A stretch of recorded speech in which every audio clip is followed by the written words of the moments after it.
See if I can record that. Doom.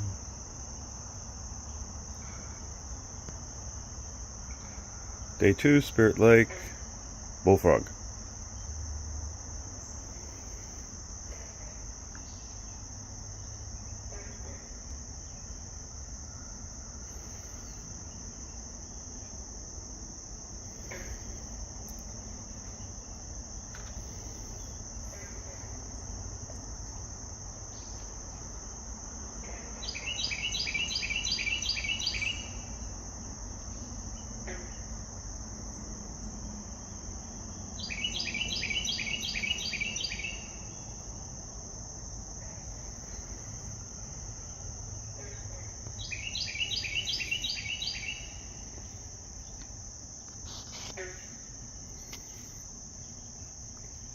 Okay, it's 7:38 a.m. Eastern Standard Time, Saturday, August 17th, 2024. Thank you. Hello everyone, and welcome to another The World of Sasquatch. Today's episode is being recorded on 8/17/24. I'm surprised I remember that. So, given what has happened this morning. And I will also say beforehand now, I'm opening the circle to true benevolence with no conflicting agendas as of this moment in time. Now, interesting morning. I will quickly recap. Slept pretty good during the night. Joanna really did not. Because there was some conflicting energies here. I was sensing mostly the Fae and the forest people. She was seeing ghosts, like there was a woman that was murdered here that got cut apart, we noticed, and we noticed there was a guy from the 30s that was prohibition, breaking the law back here. Didn't like people of color. I noticed there was also a hillbilly guy back here doing stills. We noticed a lot of these things, and we sensed those. I sensed some earlier Native American stuff from the Jamestown time frame here. And I do have to say that we had to clear all this, but then there was this really dark entity that Chad was saying his friend had spotted out here, and it's what you would normally call a skinwalker. Normally you associate that with dogmen, but you have to remember there are native tribes that mimic those things. There's also werewolves too, where they shift back and forth. The lycanthropy, that's where some of the mythology comes from, other than the Slavic countries. So it was a Native American. Joanna picked up on this. Saw it was somebody wearing a mask. It was somebody wearing a dog or a wolf mask. And it was a technically skinwalker that was enacting a curse here. Got rid of that. And it cleared the rest of this. I'm actually understating a lot of stuff because some things were pretty nasty. Some things were pretty awesome. Now, I will put in this video, I did get a picture of Brayon's brother, Shrayan.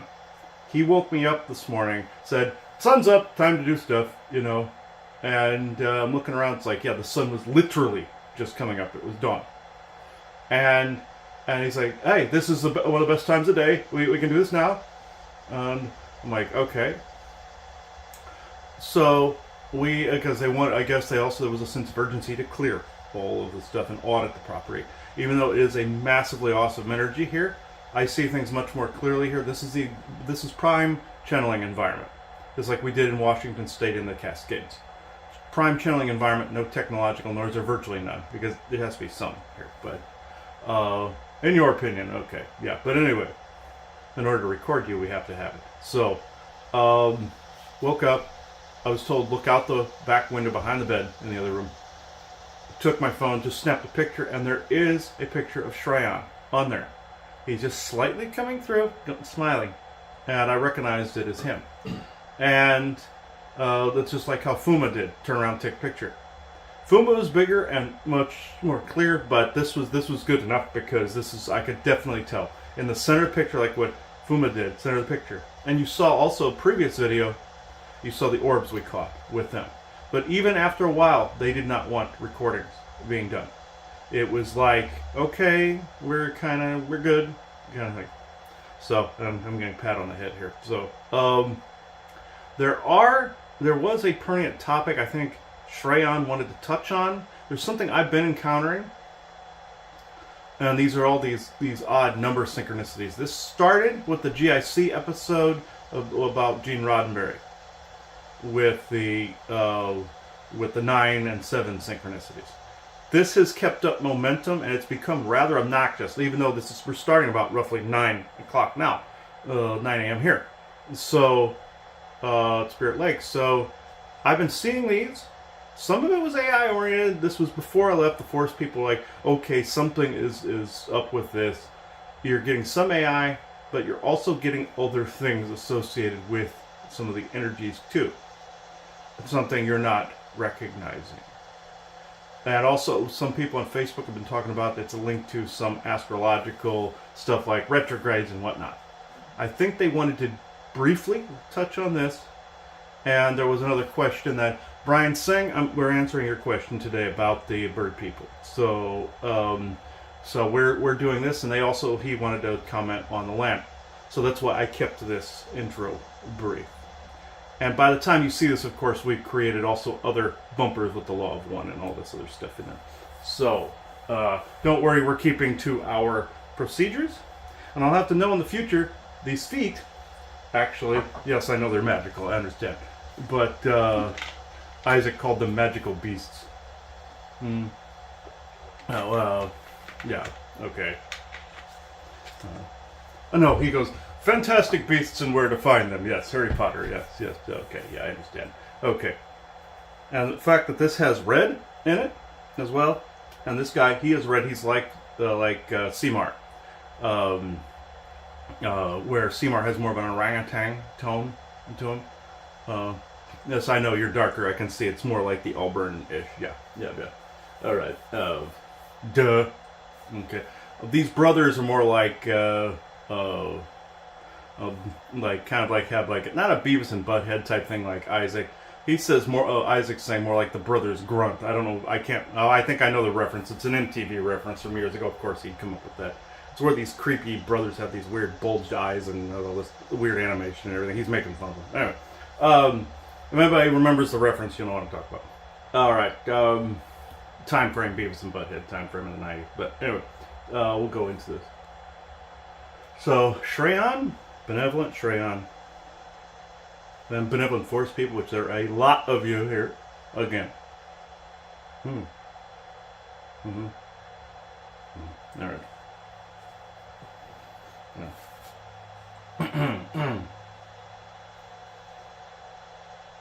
I'll sit back. Do I still appear here? No, that's not on camera. Okay. Yes. Yeah. Okay. All right.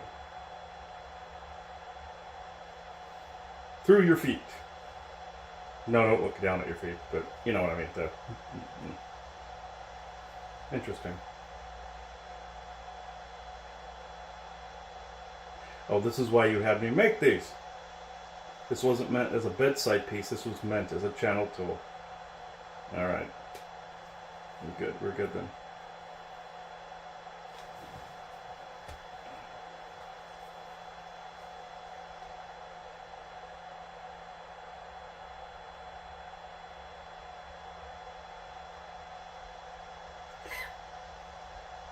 That's a little tougher today.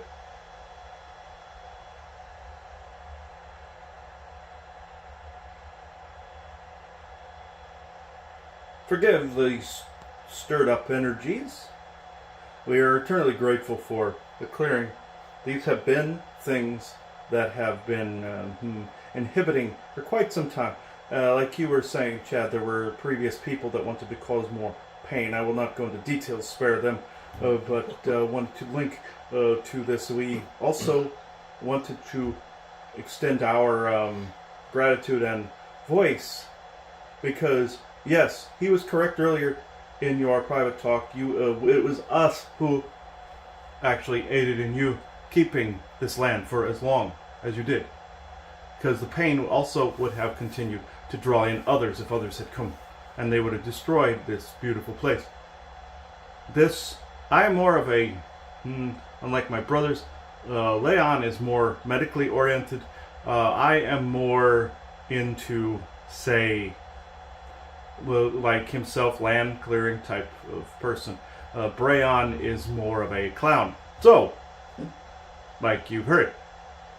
So, Leon is more stoic. You'll have more of a personality change over from a common turnip or mushroom. But with me, I'm more in between. So yes, it was us who helped guide you to this place, guiding people to know more about nature again, in touch with nature, in touch with, communicating with ourselves. Humanity and ourselves have had a long-standing alliance. It's only in recent hundreds of years that this has also been completely forgotten. You can thank the Orions for these things over the centuries by separating our alliance. We have to find ways of bringing back in our connection. Places like this often do this, especially on a PowerPoint such as this. You would say Sedona is this, but that has waned in the Unity area for some time. No insult to them, but that will soon change as the energies change, as the timelines shift. Now, one thing I will mention, yes, he has come across these number synchronicities, and some of these people have been sensing something darker ahead in the timelines. And I must specify that if you are in a particular frequency where if you are latching onto that, and of course you're not blind, you know some things ahead. Of course, if you're fully invested in that, what happens when you connect? That is a thread or a cord, you see. And you may not want that, but you think it's inevitable, therefore you are connecting. And I'm not saying certain things won't happen, certain things that aren't necessary for the change of your society as a whole. But no, it's kind of like in your 9/11 time frame. There was worse outcomes, and there was the thing that happened.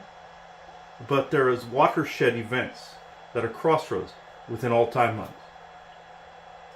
This is what people are picking up on, and the number synchronicities are both the computers doing this, and spirit doing this, and other beings doing this to manipulate the numbers in front of you. Yes, you are correct with your 11s and such, that the AI is grappling on to something Spirit is trying to show you, especially if it's independent of any true synchronicity. Very much like he likes to compare the oily Bibles and the bleeding statues and the crying statues and stuff. That's all scamming alien tech. Where the priest holds the chalice or something and his bioprint creates the oily Bible. Some humans scam in that area too, but aliens are mostly scamming in this area. We are not approving of this methodology. But in any rate, these number synchronicities, both good and bad, have led you to parts of finding OCD segments about himself, yourselves, any of them, anybody listening, but also to both the yin and the yang. There are good number synchronicities that are leading you to a truth that maybe you don't want to look at. Your 9 is one of them. Your Roddenberry was leading you to this. Finding truths that may be unpalatable to you. Finding aspects of your own selves that you may want to look at within. Now, in this, I know by the time people see this, they probably have not seen the other one. It was clever of him to air that on 9/9 at 9 a.m. kind of thing, playing along with it. The 9 of the Egyptian pantheon were not necessarily amused by that joke, by the way. But nobody cares. But just to put that up there. Good move, though. Just know, good moves often bring about a pendulum swing in the energies. In an environment like this, not so much. When it is cleared, you see. Now, I'm not saying co-create calamities in your life, but you know what I mean. Blowback is what you would call it. But you are getting far less than what would normally be bestowed on people going this far into the ethereal. Just know this. And this is something that Spirit was asking to bring through. So, I can go into questions.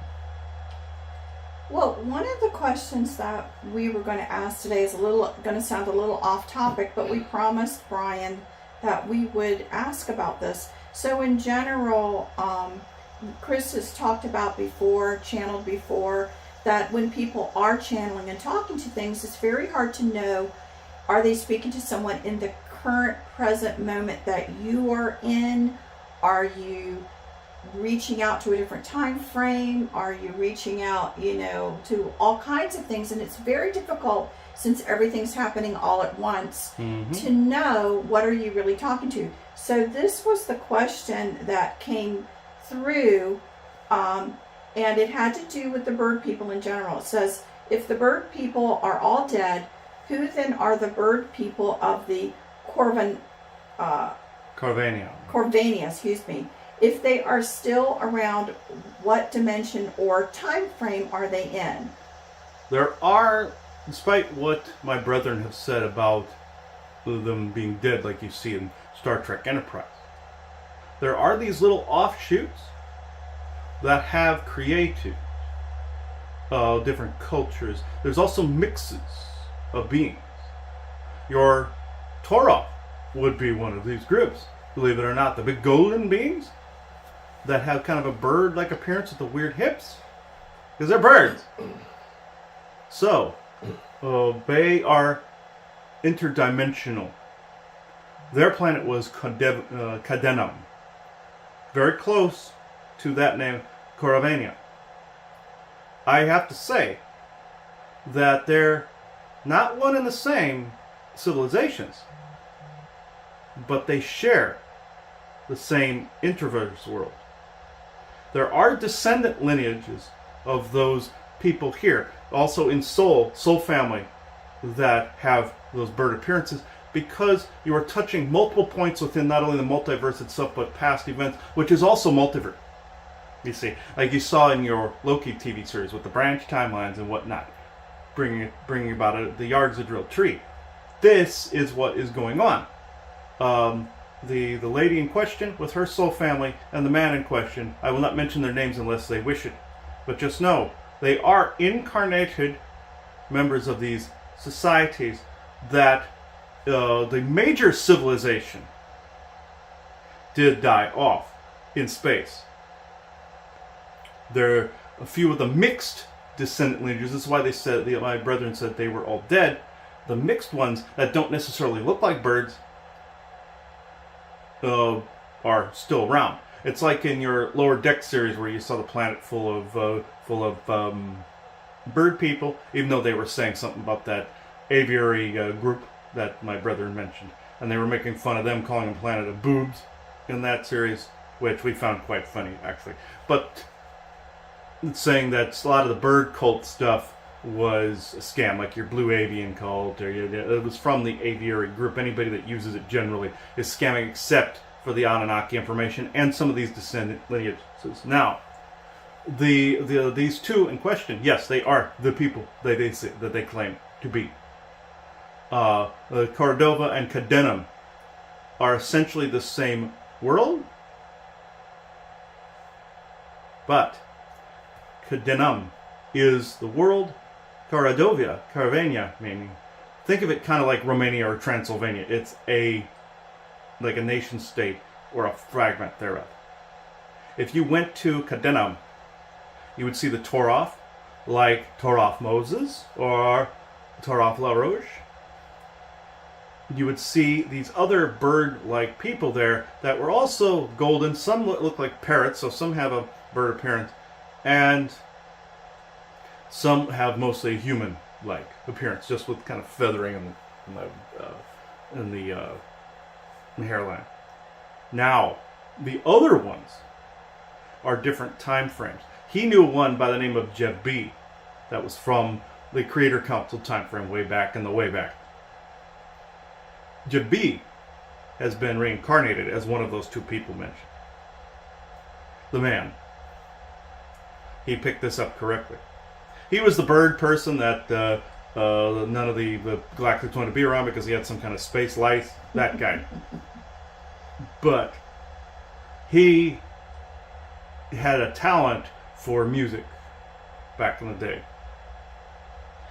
He would look like a blue and golden parrot if you saw him, but with a human-like face and a beak. He was decoding him wrong. The ones now, like your Tengu of Japan, are mixed race. That's why they showed human and bird together. That they were getting it from an introverse world. Kadenam. This is, they were not from the boots, as previously said. Now, long time ago, some came from space. An extreme amount of time ago, millions of years. But, during the old wars, that genome got completely decimated and got absorbed by the Orions so they could create their winged conquistador angel type. This is the extent that I can go with this conversation, but I hope this answers it. Yes, thank you. I appreciate it. So what do you guys feel about the energies now after the clearing that was performed? Wonderful, because that particular entity, it did not come out that often. It was spotted by your friend, Chad, and a couple of others would look like a shadow being, but so do we. If we creep up on people, we look like large shadow people because of the dimensional and frequency difference. This was more of a curse that took place. Not only conglomeration of the land that took place before the murders of the people in modern times. This was ancient. And the natives summoned a skinwalker, very much like your skinwalker ranch with the Navajo and the Paiutes and the Utes. That's where that legend comes in, even though that's a temporal fracture. This is more of a vortex that, like I said, like our people said, like Brayon said last night, they don't want ETs, pilfaging off of the energy.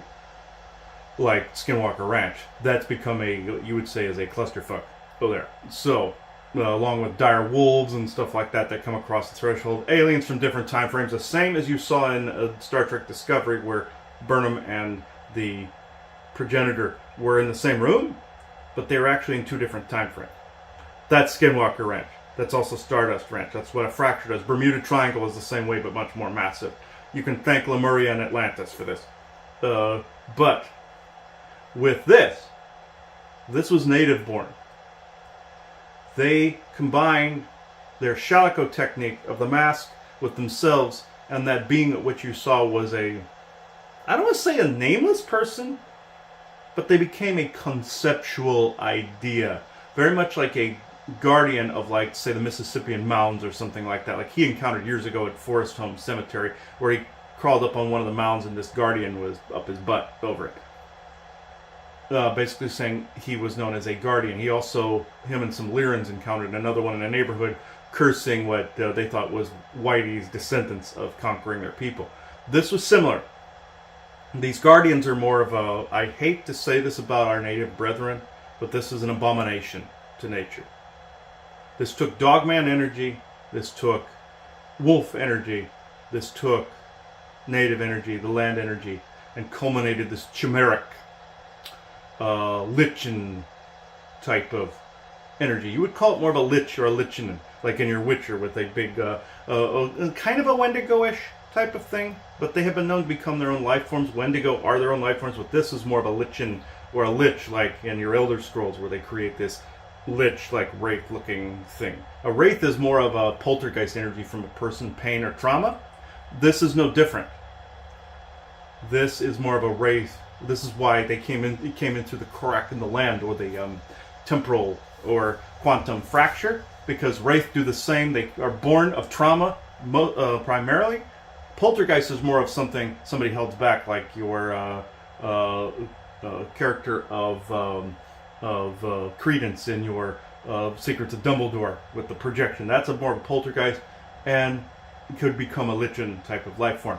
That's what this was. We do not approve of lichen type life forms at all. These are curses. These are abominations to nature itself, and we are grateful that this one has been disassembled.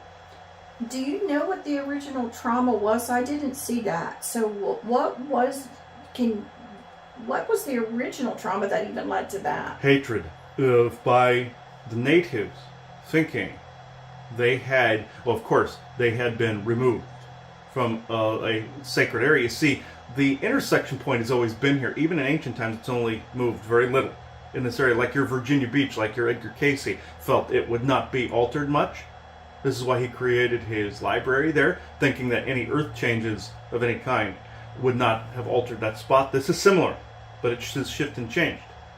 They did not want, no racist terms intended, but they did not want whitey being around to decimate the area. And as the years progressed, they were removed from the land in that time.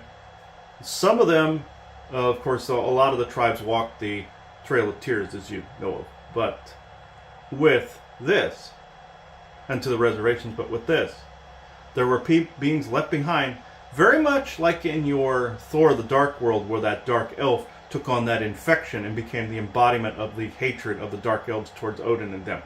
This is the same concept, or like in your Relic, where somebody was turned into some chimeric bulwark of a life form to kill all the other tribe members, and the other ones would just lock themselves away. They planted a seed here, knowing that their white adversaries would get harmed by this. Now, Civil War comes around. There's Revolutionary War, Civil War later on. This just adds to this. That came from the hate and trauma of the natives that were forced off. And because the natives were killed by the white people because they were refusing to move, and some of the white people killed natives not only in the Jamestown period, as you saw natives, he saw a native cutting the throat of a white settler. That's when it started in that time, because whites in the Pilgrim time frame killed some children of natives. I'd like to say that this was accidental. It was not. They saw, some of them saw them as savages, but the natives then began this rolling curse, and it began to pick up momentum. And by the time the Revolutionary War and the Civil War came around, this was more of a seemingly unstoppable force hitting like an immovable object kind of situation. That's what it required, was something that didn't budge, like you guys, like a bulldozer, to get rid of it. Others would run from something like a lichen type life form. They knew this would gain momentum, but they thought in their now. Like when your Jewish people sicked a Dybbuk out of the Dybbuk cabinet or chest on Adolf Hitler, but then it turned on them. This thing became feral, it became its own lichen-esque life form, and that hatred began to form a consciousness. Very much like your black goo monster Armus in Star Trek Next Generation. It was all that was not beautiful from the race that created it, and it became its gooish life form, very much like the black goo was the melted form of the Orions. A very similar concept to that. A tulpa, if you will. It started out with that, but it became a similar concept to a goo monster like Armus. Yes. So this seems to have happened in so many different places in the United States, this whole process, where there are still these lingering, either Wendigo or lingering lichens. Slender Man, he's another one, but that's an actual cryptid. That's a slight pain in the butt, but yes. And as we had said before, the bad news is that when these lands start to get corrupted, anything living on the land, including elementals, can also tend to absorb that energy and start to, let's just say, lash out or not be as friendly. Yes. Or, things like that seem to tend to happen as well. But we could definitely feel here that it cleared actually very rapidly to my feelings. I mean, what do you feel about it? Like, this wasn't done too long ago. What do you feel about the energies here right this second? Very good. They were like this last night, but at the same time, things got stirred. This is another sense of urgency that we had to check all this out and to have everyone here, including you, Chad, because this creates a better energy for all of us, including humankind and ourselves. The reason for that ghost earlier, where he said it looked like a giant potato, which we found funny, kind of like Slimer from your Ghostbusters, because that hatred had from her, that woman being disassembled and put in the tub out there, that ghost lingered on that corpse. They call this the curse of Enlil, where it infects the water in the bones. The ghost then bound to that and taking the hatred shape of also what came before. Like in your Shining, where he absorbed all the junk from the land prior, then began to mutate her into some weird bark potato looking thing. When he restored her, that's when he saw the disassembled human form and moved her on. There is a noticeable change when he did the audit here. It took someone to hold the space. This is why, when Chad, at the convention, when you had that major sense of urgency, these two were supposed to be here, and you even made the comment saying that you were ready to pull out the ball bat. That was us talking. Because, meaning, sense of urgency to have this corrected, sense of urgency to create a community, sense of urgency to bring back and restore what once was. Since you yourself were in the times prior to that of the corruption. Long ago, I would say hundreds of thousands of years. In a version of Earth that needs to make a comeback. Not necessarily in the primordial way that Crumb would be accustomed to, with the gigantic trees that practically tickled the atmosphere, which some did, like a snow globe with them crammed up in the atmosphere. That was his world. That can't be completely like that, but with the camaraderie that took place over those many, many millennia. This is what needs to make a comeback with the current version of humanity, with their souls still intact. So one other thing that Chad had mentioned earlier, that if you can comment on, he said that some people had mentioned they thought there was a. Did you say it was a lady of the lake, Chad? Yes, Lady of the Lake. Well, what is that they are sensing? There are dryadic life forms that can pool, no pun intended, inside of an edifice like that. Is this an elemental of sorts? Yes, like a lady dryad that you have in a tree nearby. This is actually no different. This is a Titan life form, Titaness. Well, micro Titan. No insult intended. No, Isaac, she is not a micro machine. Yes, but okay. But this is actually, she's quite large. If you saw her, she would look like a gigantic woman. Like Crumb's size, I would say about 100 feet or so. That was already here. These are the spirits of the original primordial Earth. When you created that opening, of course, she would appear as a lady of the lake, like in your Arthurian mythology. That's a different species altogether. That's the will-o'-wisp types. That they're actually plasmoid creatures with a ectoplasmic dimensional core to them, and they would have the ability to possess people like a ghost, but have a plasmoid body and bones, and the ectoplasmic core. They're still a state of matter. See, plasma is still, the earth, air, fire, water, and plasma.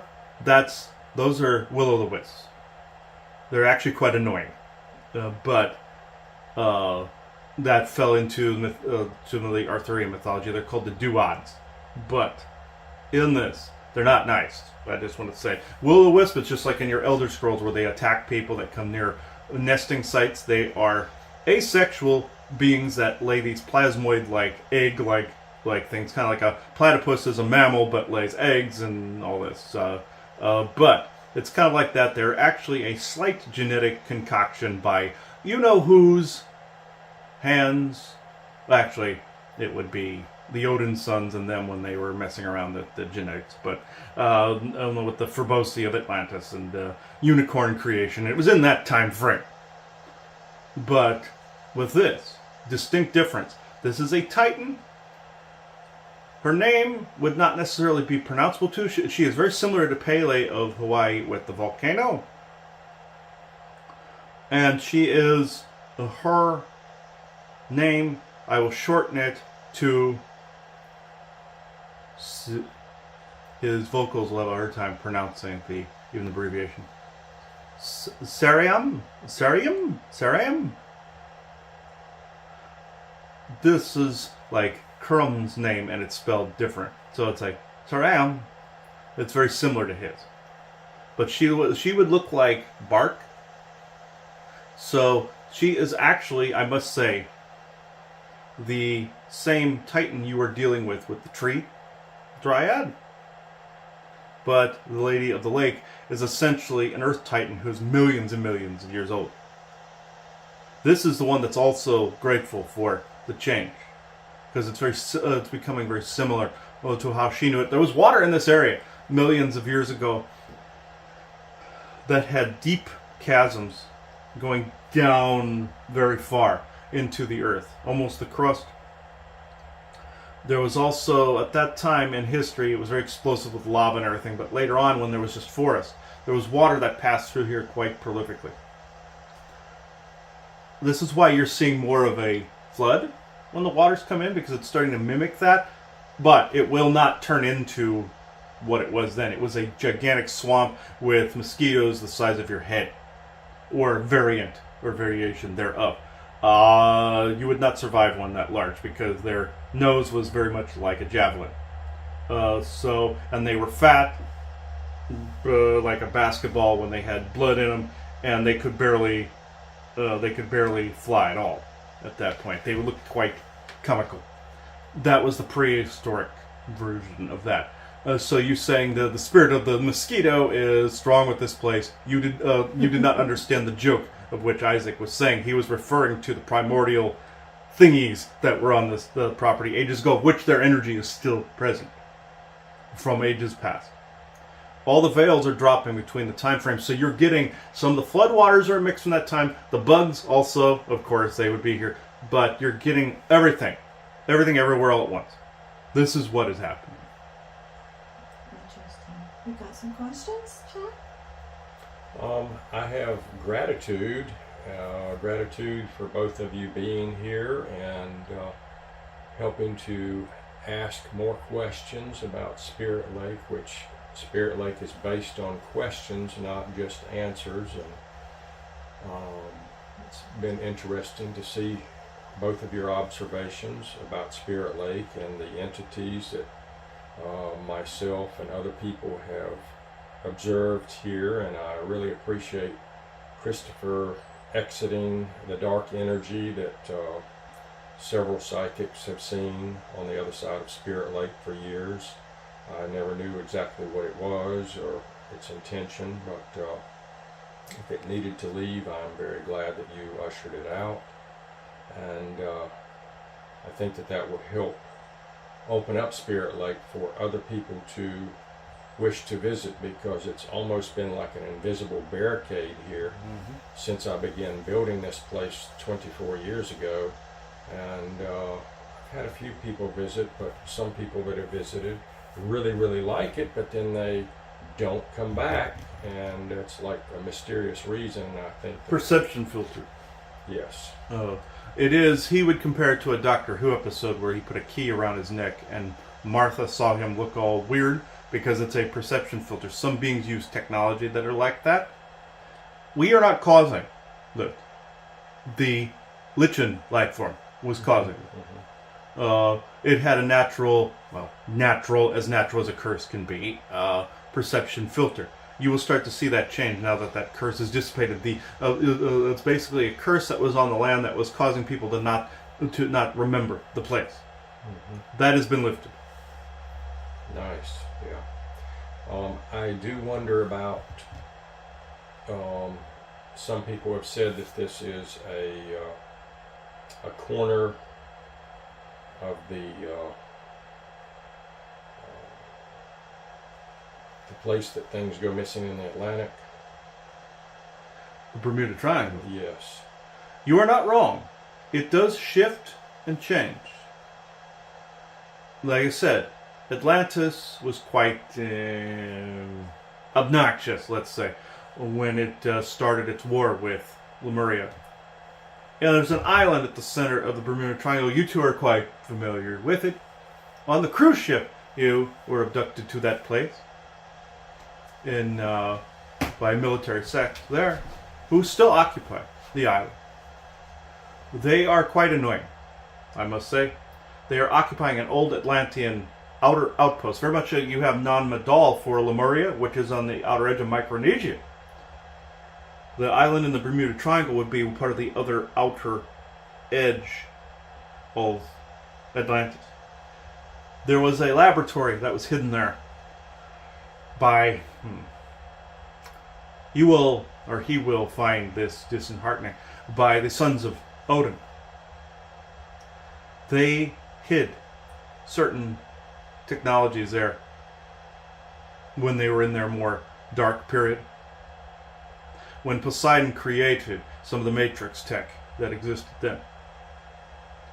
This was a target for temporal bombardments between and explosives between the two sides.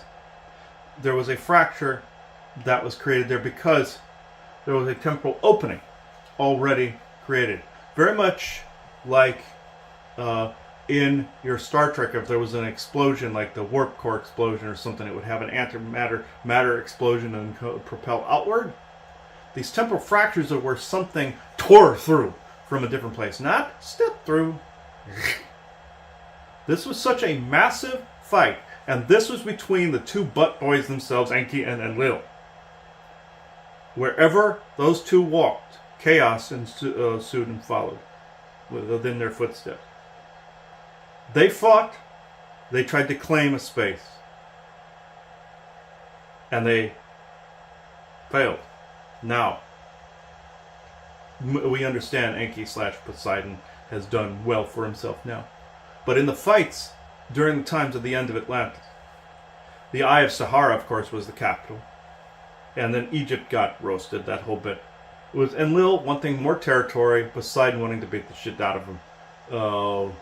And when Poseidon moved west, he attempted to hide within the old outpost. It did not work. This caused more rips and tears during the fractures of the final times of Atlantis. Then Poseidon was banished to the Abyssu, or the abyss, or the depths of the ocean. In this laboratory still existed. This connection to a matrices of doom, let's just say, to former, how can I put it, ambitions. Very much like superior ambition, superior intellect breeds superior ambition, like Khan from Star Trek. Think of something like that. Whereas the armies of Atlantis want to conquer the globe. This is a vestigial of that arrogance. This is a vestigial of, like a wart or a blight on the landscape of that ambition. Nazi-like ambition. This is how your Vril connected to that time frame in Hitler's time and tried to bring about the cycle all over again. When you two were taken to that island and he was enhanced to go into the fight where you saw him as nipple height with the people. This was bred in that same ambition, very much like your lore from Star Trek where you wanted tangible ambition, treasure. Not to throw out people's dirty laundry, but this is how this happened. It was an imprint very much like the Lichen, where these soldiers that exist there are those that existed then from the Dark Army that existed on Atlantis. They're incarnated versions of that. And they know this. Very much like in his game, Assassin's Creed Valhalla, where he sees the Sigurd character is supposed to be like Loki, incarnated, and he's wanting ambitions and magic, and Eivor thinks he's crazy. But she, whatever character you choose, is more Odin's style, which of course he had his moments too. We won't forget those. I do not wish to throw them under the bus because they have mellowed considerably. since then. They have learned the lessons of history in the past. But the scars and the wounds of history remain. The Bermuda Triangle is the largest of these scars. If people would leave it the hell alone, it would heal. But with the Earth poles shifting slightly, it moves. Yes, so Chad, you are correct that an edge of it tickles this area, like this. Every now and again. Think of a big yarn ball that moves at the center of this thing and is constantly in a perfect triangle because it was contained, being the largest of the temporal fractures. Like with any barrier, it weakens. It is technology holding this in place. It is actually being consumed as a fuel source by these military dickheads. But at the rate they're using it, it will take eons to siphon that off.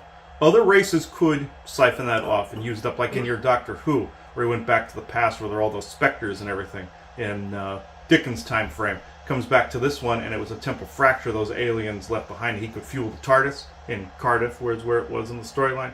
The same thing. Very much like your Sedona has the vortexes. They can fuel it. This is why we don't allow them to do this here. They would warp the crap out of it. So, with that said, this will eventually reduce. And when it comes to your, what you would call your Star Trek age, or however you want to say it in your history, when people come together and start to realize these things, humans will find solutions for these that your ancestry, arrogant or otherwise, or evil or otherwise, or good and well-intentioned. Some were well-intentioned and it caused things like this too. Lemuria was well-intentioned in some areas and it caused some things as well. And so did Atlantis, and it also sprang wars. Orions came in from over the threshold and began to influence people to merge with technology, their own homegrown version of AI. This is how people want to merge with technology. They are souls from Atlantis. This is also falls under your Screaming Souls category as well, you would say. Screaming Souls of Maldek. That is the souls that wandered from the Ragnarok, spilled across the temple threshold, and now you have the echoes of both Asgard and Atlantis.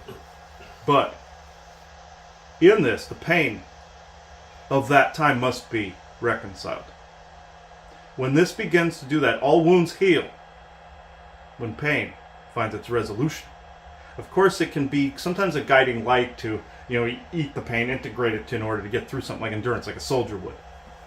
When this event occurs, when people come together, agree to disagree, these wounds of history, no matter how long forgotten, will begin to heal. When people remember their history, they're not condemned to repeat it like their transhumanistic movement. And we're not condemning people for their choices. It must be choice, it can't be forced, like what the Orions wanted to do. They wanted to do it to Atlantis then, and they succeeded. Can't succeed now. Just like you have your electric vehicles, for say with your Elon Musk. He even said it must be choice. Like with your fossil fuels and electricity, it must be choice. Just like with transhumanism. Some people want it, some people hate it. You can't force one way or the other. All back to nature or all technological. There's always going to be both, just like you have your AI generated algorithms. It's not going anywhere. You must have human component. AI is not going away.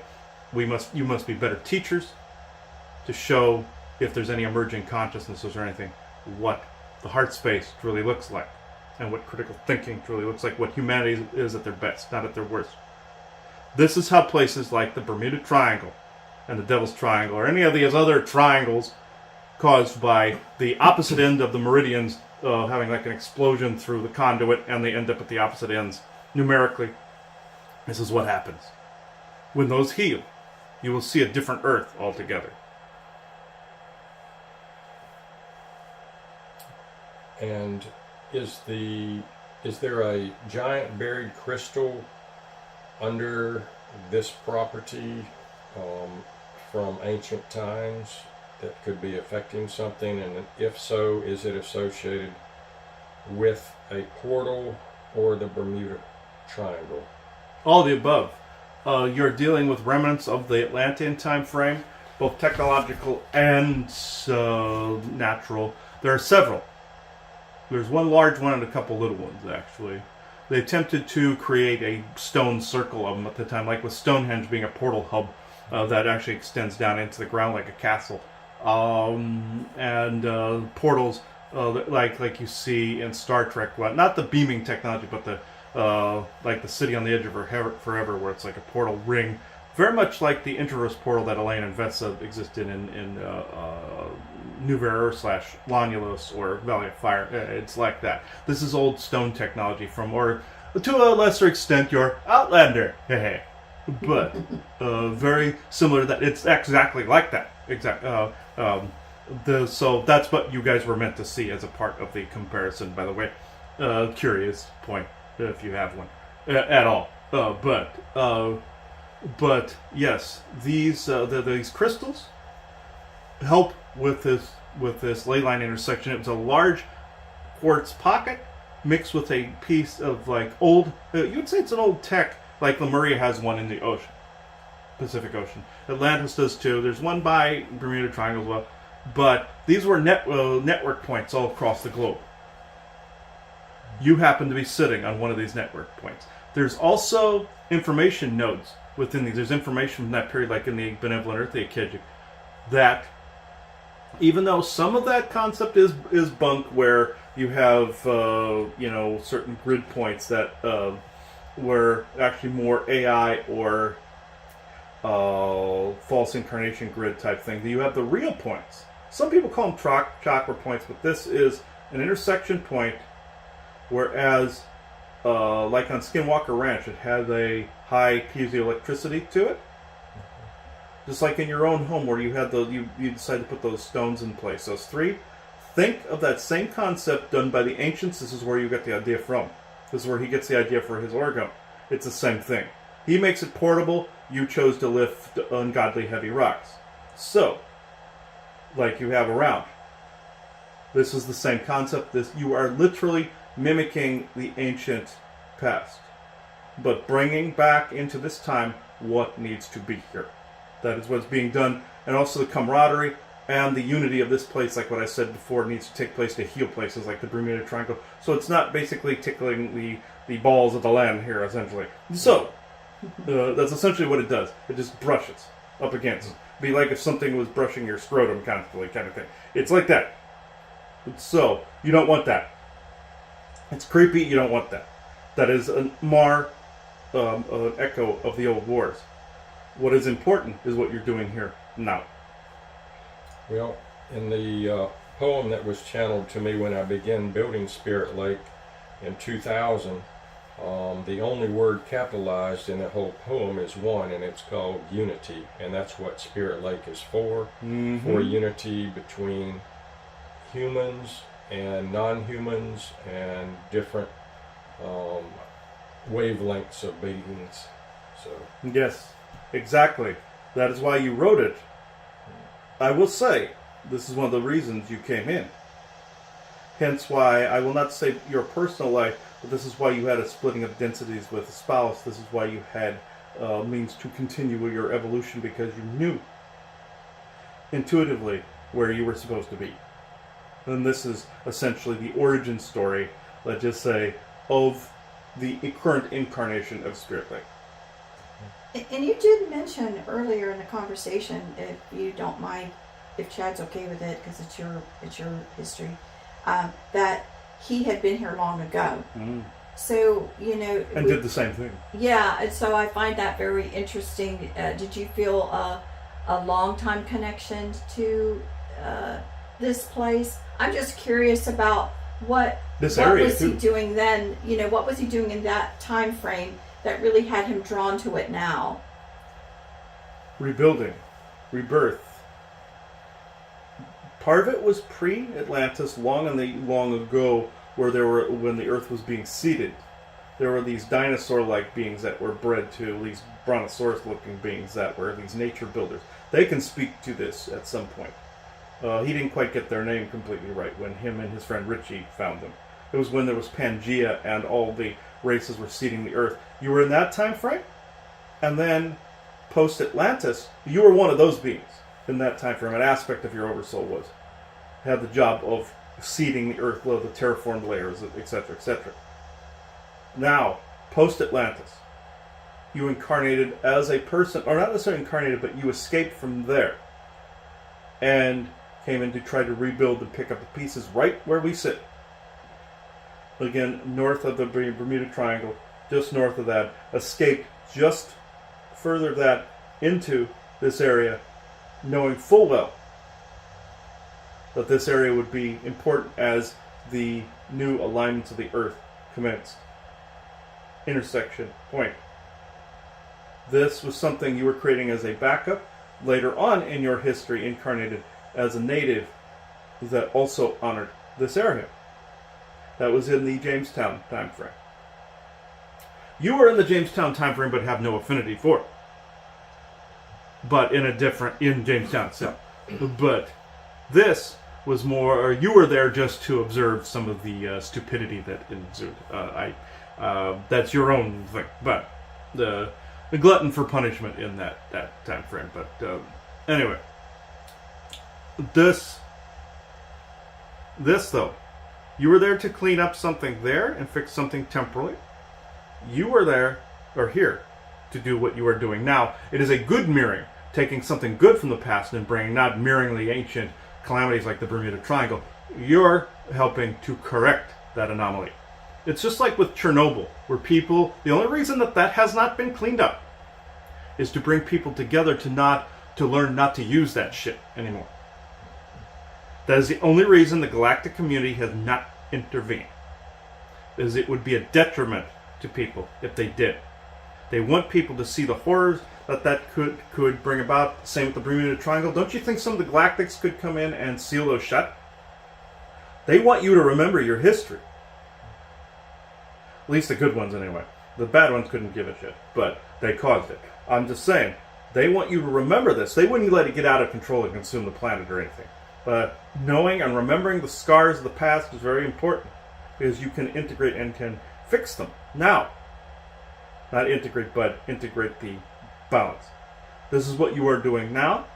Bringing about a unity here, as you said in the words, is exactly perfect.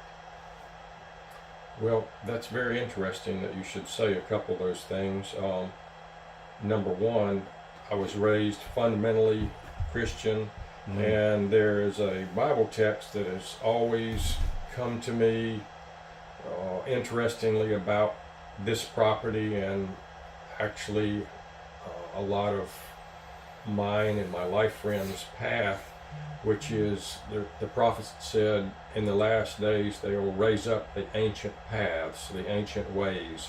And I've always perceived that to be, okay, we're going to come back and figure out what works, and we're going to, bring that together. Yes. Another thing you mentioned, if I was here almost primordial, in the dinosaur era.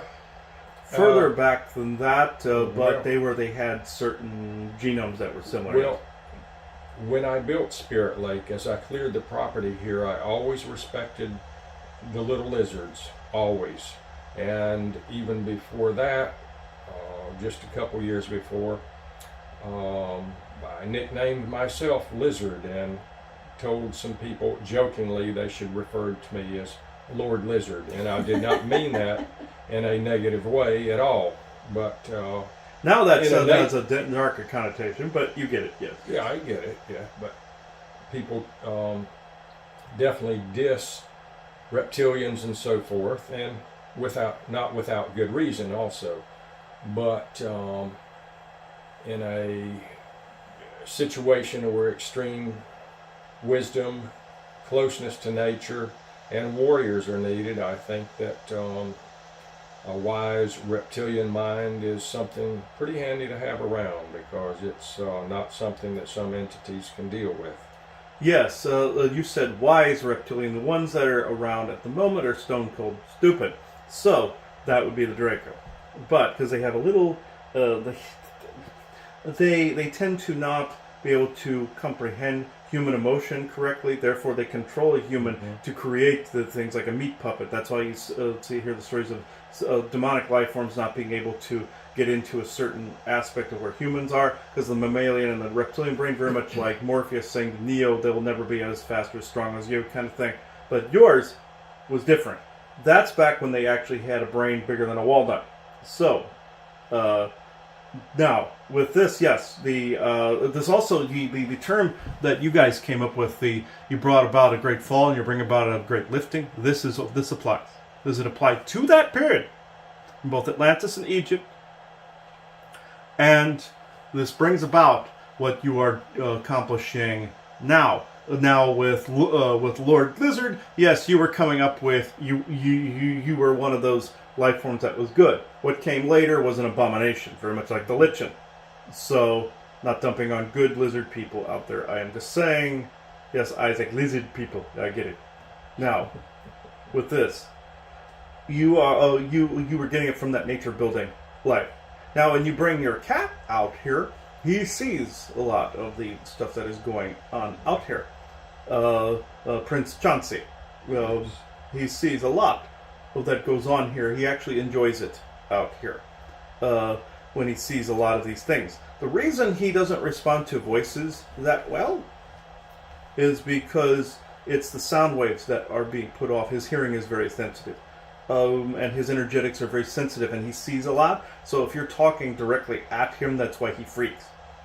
So his cat, Copper, was the same, where she would see things around him and growl at it. It was nothing personal. And then she would get mad at him for leaving. Like, she was laying in a suitcase one time, and he tried to pack his suitcase, and she bit him. So she was that way. Chauncey is not like that. She was more aggressive. And she would see things around him, but he sees things around people. And it's nothing personal. That he'll come to you kind of thing, but he wants to get used to the energies around. But if there's a vocal around, it projects whatever energy he's not used to. Or that's around. Or he sees the little lights and stuff that are around. And fairies and whatnot. And he'll be like, and take off. But here, he enjoys the bigger, broader environment. Oh, the Fae on your other house property wish to pass an impatient message to you. They were impatient about the garbage. But we have told them to stop doing this. Because by nature, they are impatient creatures. That they want everything pristine. That's where the brownie myths come from, or Dobby the house elf from your Harry Potter, where they sweep and clean, and they have to have, they're anal retentive to the core, and they will take stuff, they will try to remove stuff on their own, and if they cannot do it, they will badger you until you do it. Fairies are that way too, the little loosey fairies, but they won't. They're kind about it. They will make a suggestion, like, we want this. Brownies will throw stuff at you. So if you've had things thrown at the house or thrown at you, well, there, chances are it's one of these little guys. Now, I'm not saying their behavior is acceptable. I'm just saying that it's like in the old days where people would throw bread and fruit and vegetables at people when they're in the stockade kind of thing. That's how we view it. But they wanted to pass that message along, and we have told them to stop because we find them annoying when they do this. They are so anal retentive, they make the Puritans look like saints. So, this is where some of your goblin mythology comes from. Changeling, no, that was more greys and also some fairies taking over people and people getting body switched and stuff. That's why the Irish are afraid of fairies. It's also sometimes tall white mythology that got in there. I won't get into that, but these guys, boggarts, brownies, puckwudgies, things of that nature. Puckwudgies are more, they will kill animals and leave like sacrificial crap and everything. You don't have that, even though they do congregate in some of the same areas. You have brownies, and some are Fae there, but these are mostly brownies that are doing this. Make it quite clear to them that they will be run through an obstacle course if they don't stop with their temper tantrum. So he does this, and Sean Bond also does this, where he runs them through an obstacle course. Then they stop pretty quick. But just know that you're put the intention out there, and that you're cleaning it, and yes, you're respecting the land like you do here. They wanted the same for their area, so they wanted the same reverence, and it doesn't always work that way. But you know that they don't get this. But But that's the message they pass along. We have made it so they will stop harassing you unless they get a burr up their butt, as he would say. But which is fairly easy to do. Grimpa are similar. They go from zero to pissed in 2.5 seconds, kind of thing. But they're more like if you assault them. They're more like Gizmo from Gremlins. And you have the Gremlin types that look like Striper from that are more like a miniature creature from the Black Lagoon. You don't have those. Brownies they can be annoying. Like you had in Arizona, you had brownies. Wanted a temple space where it could not completely happen. Like you have a certain energy, a certain volume, a certain area that you can only expand so far. They see it as, no, this used to be a certain way, return it this way. That's not always possible. Just like something might outgrow a fishbowl, or a lobster might outgrow its shell, and it has to form a new one, and therefore the volume changes, and also the energies of the earth change. It's not going to go back to that way. You can restore most of that, but there's always going to be some differences. So they don't understand this. So I would say make them understand this by reaffirming your intentions. Or else they messed with Prince Chauncey as well. And they like to talk to him, and they freak him out a little bit. But beyond that, everything's cool. We're okay. It's them that are anal. So, do you have any further questions? I think this has been pretty nice. Yeah. How about you? I think it's been a wonderful session. Thank you. Yeah, so any last words? Last is so permanent. Yeah. So Temporary last. Yes. They always get on me about that. yes, like your last rites, that is more soul trap language, but Yeah. everything's eternal and continually flowing, but we understand that there are, you perceive things in this to that. I mean, we do time-ish as well, but it's different for us because we are in the moment all the time. So, as is everybody, they just lost the perception for it. Or suppressed it in some fashion per all the tragedies and calamities that have befallen everybody. And again, you can thank the old wars for the Atlantis, Lemuria, all those other things in Orion, where the continuous pile of shit, that is continuing. As Jeff Goldblum would say in Jurassic Park, that's one big pile of shit. In this case, it needs to be cleaned. Not the brownie way there. They don't get their say completely this time. And even though they were bred to help out with that, they are thinking of an old template. They were created in the times of Atlantis as well. They were the custodians. That's why they're in Harry Potter and in Fantastic Beasts and Hogwarts Legacy. They're in servitude to people until you free them, until you give them a piece of clothing, meaning they're free. That's where this comes from.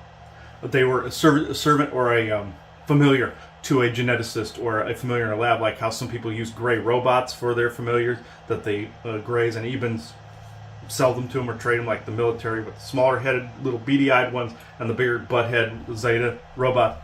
That's essentially the same thing, and people breed their own familiars.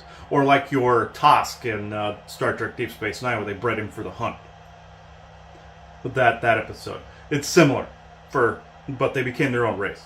Unicorns, it was the same thing. Alarum became, Poseidon took their genetics.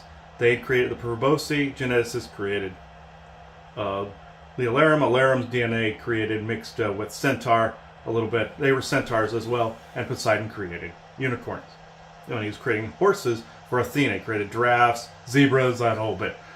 That's the mark of a geneticist when you see that in mythology. Just saying, I'm not ragging on Poseidon all day. I'm just saying that he did it. And the Proboscis did it too. But they found a more spiritual core in beings before they enhanced them and gave them a bunch of eugenics gifts. But anyway, I could go on and on about that history. My brother Leon is more the doctorate. I can be more of the scholar. Like I said, Leon has the personality of a turnip, but he can confess to that in his thing later on. But anyway, I will detach now. So I thank you and blessings to all of you.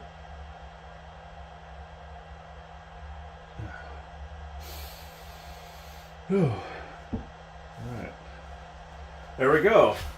Yeah, he went into a whole very comprehensive bit of history there. That falls under the galactic history category, but also the forest people's history in this area as well. And they are very protective of Spirit Lake, extremely protective.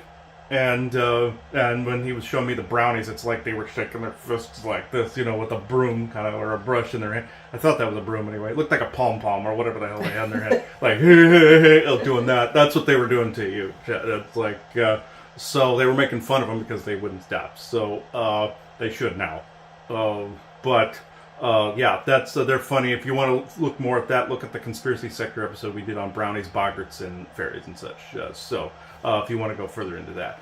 But this has been a wonderful episode of the world of Sasquatch. And all of these things, in order to prevent things from going over time constantly, these will be part 1, part 2, and we're going to be a third one because there's 3 brothers. There's Leon left. So we'll try to do a fireside thing. If we can't do that, we're just going to do this. But we want to thank you all for watching this video, sharing it as much as possible, subscribing to the channel, all of it. So I now close this circle within true benevolence and no conflicting agendas as of this moment in time. Thank you, everybody. Bye-bye now. All right. That was awesome.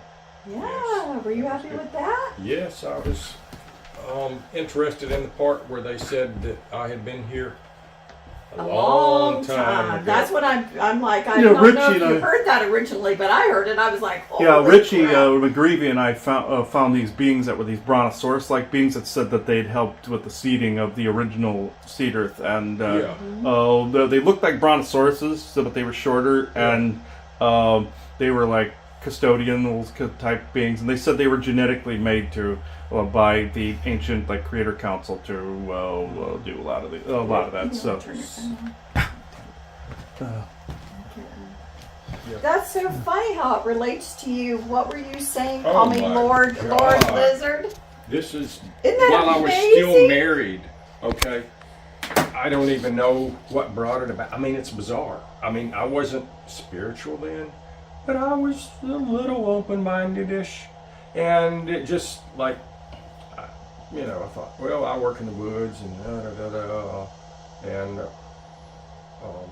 especially there was these daughters of my cousin's girlfriend who lived in this area, and we were always joking back and forth. They were in their teens. I said, yeah, call me Lizard. Cousin Skeeter here, Cousin Roland, we'll call him Skeeter. He said, I don't like that because lizards eat skeeters. But, just joking back and forth. Well, they went to Myrtle Beach one weekend and had me a ball cap made, and I have it in the drawer upstairs in my house. Lizard. Oh, Lizard. that's great. Lizard. I thought this was an elemental because they said her skin was bark. Yeah. I'm like the Lady of the Lake. Yeah, the skin was bark, but yeah, I was seeing. It was basically that's what she looks like, but with That's bark. what I mean. I kept thinking he's got a picture of. Yeah, that's what spirit out she there. that's what she looks what like I with bark thought that coating. was. A big a gigantic fairy titan essentially. But and, I'm like they said her skin was bark, and I looked at it and I'm like the well, lady I that looked like think a that's potato the earlier had a bark-like representation. texture because she was That's- taking the energy from around where the titan is, and that's what it was like mimicking. You've got a it. picture of the queen up there. This is starting to make a little more sense. Mm-hmm. Even the little swirls are like knots on bark. Mm-hmm. Yeah. Isn't that funny? Yes, Yes. it is. Okay, I'm going to. I end didn't this even thing. notice that until you channeled that, and then I looked a little closer. I was like, "Well, I'll be darned." Okay. That's so cool how that Okay. happens. End of recording. It's 10:38 a.m. Eastern Standard Time, Saturday, August 17th, 2024. Thank you.